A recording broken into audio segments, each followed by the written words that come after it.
क्या आपको पता है कि चाइना का एक ब्रांड इंडिया में फिर से एंट्री ले रहा है? Now India has banned 59 Chinese applications or apps as they're called.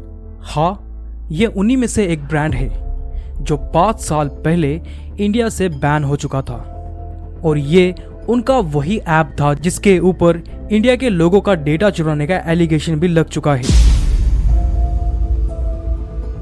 और अब ये ऐप इंडिया के एक बहुत बड़े ब्रांड के साथ मिलकर एंट्री ले रहा है। India has said that these apps are engaged in activities that are prejudicial to the sovereignty and integrity of India. Basically, there are security concerns. और इन दोनों का कोलैबोरेशन मिंत्रा और अमेज़न जैसी बड़ी कंपनीज के मार्केट बेस को भी हिला सकता है, बिल्कुल वैसे ही जैसे मीशो कर रहा है। चाइना का R&D और इंडियन ब्रांड की पहचान से ये इंडियन मार्केट में भूचाल भी ला सकता है और ये दोनों सिर्फ कपड़ों पर ही फोकस करने वाले हैं। और हो सकता है कि अपने आने वाले समय में आप अपने कपड़ों पर भी मेड इन चाइना की ब्रांडिंग भी देखने को मिले। हम बात कर रहे हैं शिन और रिलायंस के कोलैबोरेशन की। चलिए इसे डिटेल में समझते हैं।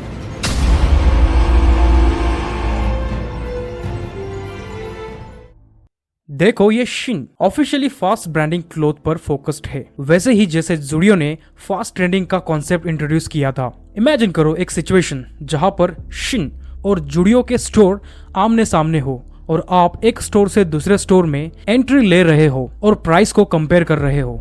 सो शिन, जो कि करंटली ऑपरेट हो रहा है सिंगापुर से और अपने आप को सिंगापुर बेस बताता है, पर इसकी सारी क्रूशियल चीजें जैसे फंडिंग से लेकर रिसर्च और इन्वेस्टमेंट या ये कहे R&D सब कुछ चाइना से ही सप्लाई हो रही है।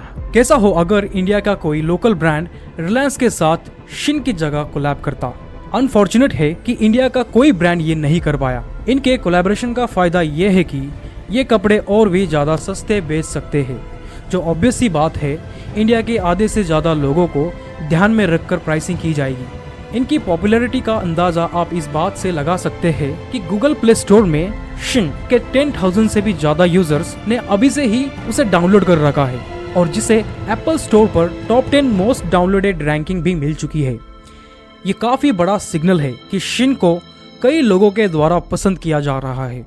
हालांकि जब अपोजिशन ने इंडियन गवर्नमेंट से लोकसभा में ये पूछा कि आप चाइनीज ब्रांड को इंडिया में एंट्री क्यों दे रहे हो, तो उन पर हमारे इलेक्ट्रॉनिक मिनिस्टर ने ये कहा कि इंडिया ने किसी भी ब्रांड को बैन नहीं किया है। ये ब्रांड पहले से ही इंडिया में अपने प्रोडक्ट सेल कर रहा था। इंडिया ने सिर्फ उनके ऐप बैन करवाए थे क्योंकि डेटा प्राइवेसी को लेकर कंसर्न थे। और आगे उन्होंने जो कहा वो इम्पोर्टेंट है, उसे ध्यान से सुनो। आगे उन्होंने ये कहा कि ये ऐप और ब्रांड अब इंडिया में अपने डेटा स्टोरेज इंफ्रास्ट्रक्चर को बिल्ड करने वाले हैं, जो सिर्फ इंडिया से ही मॉनिटर किया जाएगा और इस पर स्ट्रिक्ट रिस्ट्रिक्शन लगाने की बात भी की गई है। यानी कि ये ऐप और ब्रांड चाइना के हैं, पर इस पर ब्रांडिंग सिंगापुर की लग सकती है। लेकिन सबसे बड़ी बात यह है कि हमारा डेटा उन्हें इंडिया में ही स्टोर करना होगा। हाँ, आपने बिल्कुल सही सुना, ये डेटा रिलायंस के प्रेमाइस के अंडर स्टोर होगा, जो एक इंडियन कंपनी है जो इस प्रोसेस में शी की मदद करेंगी।